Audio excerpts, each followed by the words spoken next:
जय श्री कृष्ण। श्रीमद् भागवत गीता में अर्जुन श्री कृष्ण भगवान से पूछ रहे हैं कि मनुष्य कैसे करे कि उसे पाप और पुण्य से मुक्ति मिल जाए।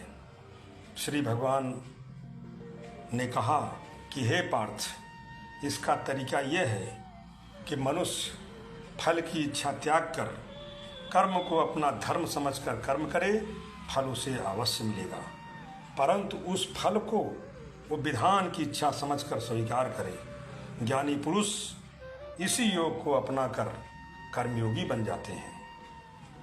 अर्जुन, वाह प्रभु वाह, उस कर्म का तरीका बताओ जिससे कर्म करो और बंधन भी न हो। श्री भगवान बोले, इसका बड़ा ही सहज तरीका है। तुम कर्म फल में आसक्ति मत रखो। ये कैसे हो सकता है?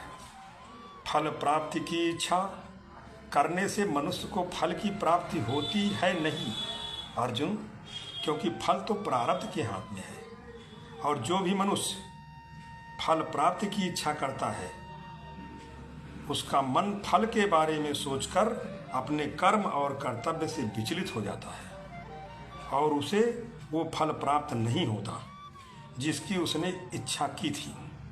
पार्थ, मनुष्य केवल कर्म कर सकता है, फल कदापि मनुष्य के अधीन नहीं है। केशव, यदि फल की प्राप्ति मनुष्य या उसके कर्म के अधीन नहीं है तो कर्म ही क्यों करे? क्योंकि मनुष्य का धर्म है अपने कर्तव्य का पालन करना। इस कर्तव्य पालन के लिए आवश्यक कर्म करना। परंतु हे केशव, फल प्राप्ति की कामना छोड़ने पर मनुष्य में कर्म करने की प्रवृत्ति उत्पन्न कैसे होगी? यदि फल की इच्छा न रहेगी तो मनुष्य कर्म ही क्यों करेगा?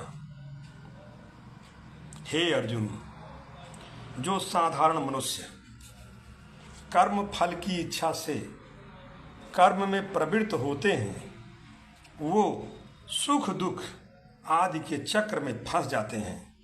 उनकी मन शांति नष्ट हो जाती है। हर पल हर समय फल प्राप्ति के विचारों से उनकी निद्रा उड़ जाती है। जय श्री कृष्ण।